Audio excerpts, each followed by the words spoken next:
The parent company of the Mandalay Bay Hotel in Vegas has now released the videos of Stephen Paddock in those days before the deadliest mass shooting in U.S. history. Now, they show him standing close to the bellhops as they delivered numerous bags full of, well, we know what they were now, weapons and ammunition. Well, as the prime suspect in the October shootings, Paddock's motive remains a mystery, as he apparently killed himself rather than be captured. But let's ask the experts what the videos might reveal. Randy Sutton is a retired Las Vegas, police officer, and Aaron Cohen is a security and counterterror specialist. Great to see both of you. Randy, let's start with you. And I want to go piece by piece, if we could, through the video, because I think it's really important for us to get very specific and advance the analysis here as we do it. Now, first, we're watching Stephen Paddock checking in, which is the video we've been calling for months, at the Mandalay Bay front desk. Let's watch it. Yeah, so we can see him checking in. You guys have both watched it. What should we be looking for here? Well, what we're seeing here is, he's a high roller. He's a heavy gambler, and he's checking in at the VIP desk, which is affording him. He doesn't have to stand in line like other people, so it's a very expedited process. And since they know him very well, he's just putting his name in there, getting there all the credit card stuff situated, and he's on his way. And let's move on to the next piece of video, and this is with the bellboy and all the luggage. These are big bags, and he's bending over to fix his pants. Now, why is that in any way relevant, Aaron? Well, he's shifted. First of all, he takes the back entrance, which the hotel claims is not uncommon. Taking a service elevator. I've never brought bags into a hotel in Vegas and gone through the service elevator. So obviously that's an advantage. And pardon me while I look at the footage as I'm explaining what's going on here. There's a second long delay. His body language, his hand is in his pocket. His legs are crossed, which means he's trying to block out any type of nervousness. He's got one hand up right now. It just looks like he's generally uncomfortable right now. He's fidgeting with his face. He's touching his face. That's not uncommon with a behavioral red flag with somebody who's trying to cover something. And again, he's scratching his head right now as I'm looking at the footage. So all of this is nonverbal communicating, Laura, which is what I'm trained in specifically in Israel for boarding flights in Israel to go to Israel. And this type of behavior, you can't lie with nonverbal communicating. And so what I'm seeing right now is somebody who's covering intensely, and he's fidgeting, he's moving, he's shuffling, he's turning, he's let's go, let's get the cart moving.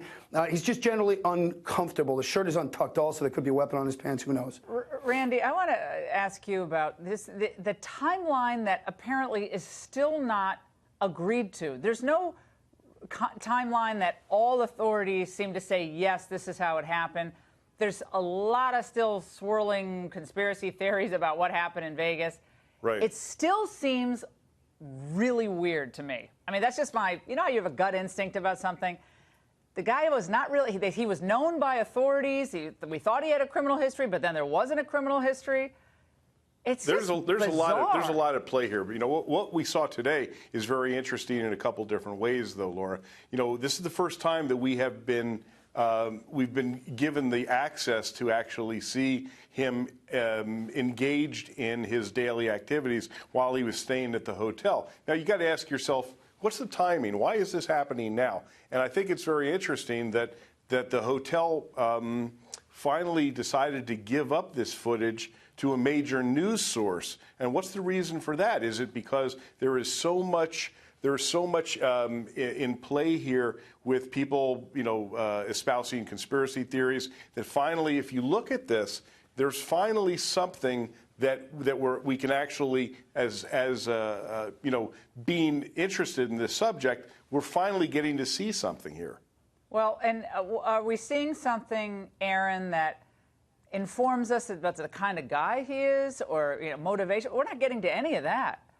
He's a guy who sat in front of a slot machine for hours and hours and hours, and brought these heavy bags in a service elevator, a VIP check-in, swaying back and forth. We have the extra video here where we see him swaying back and forth with the bellboy as well, which we're going to see him there. Yeah, there it is. But still, we know nothing about this guy. The biggest mass shooting in U.S. history, and we know still very, very little about him. Aaron. That's right, and that's why I'm jumping all over. You look at him right now. He's got the hands in his pocket. It's a very awkward shuffle he's doing. He's nervous. He's projecting nervousness. He's flagging like crazy, Laura. And these are the red flags that we look for. Again, in Israel, the difference between how we do security and how the rest of the world does security is that we know that you can spot the behavior of a murderer before he commits the act of murder. It's just as red flagged as it is afterwards. So he's flagging like crazy. And it's not the Mandalay-based fault. They're not trained in this. No one here in this country is really trained to do this, except for certain aspects of the FBI for their profiling and certain portions of Border Patrol, which is getting better. But we don't know anything about this guy. It's a complete mystery. I understand all the conspiracy. To go to Randy's piece, and I've known Randy for a while, Randy is very, very smart and knows Vegas better than anybody and knows how hotels are.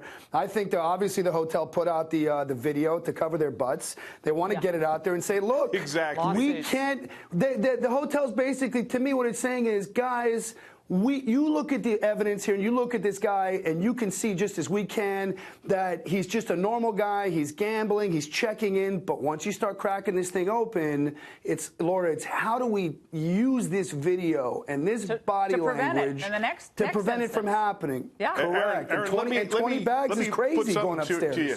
Aaron, what do you think about the pathology that hasn't been addressed here at all? The pathology of a heavy gambler, a degenerate gambler, if you will, someone that can spend 8 hours at a time, literally spending hundreds of thousands of dollars at a sitting. How do you think that plays into the factors here? Because I think that there's something here that's being missed.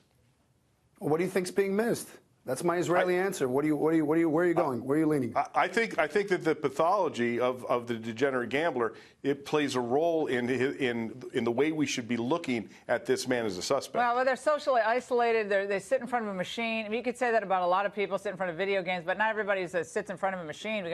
We got blue-haired people all over Vegas tonight sitting in front of machines, like pushing the button. They don't even have the handle anymore. They just push the button what this is going to come down, Laura, I think what this is going to come down to is the tools have already been developed to be able to predict violence through looking at behavior. Yeah. And the question is when are we going to take the model that already works and how do we disperse it to these mega hotels and casinos and to all these other mega infrastructure places like the massive mall in Minnesota? Absolutely. And really start looking and creating behavioral detection programs, because really you can't throw more security guards at this problem. You have to train the guards. And as soon as we start taking the profession more seriously, then I think we're going to start having a different conversation. It takes money, it takes training, and it takes you can't be politically correct, and we're all politically correct, and that's part of it. Guys, we're out of time. I'm going to have you both on radio if you'll come on. I'm in Toronto right now. It doesn't get any more politically correct. We're in the heart of political correctness here. Absolutely.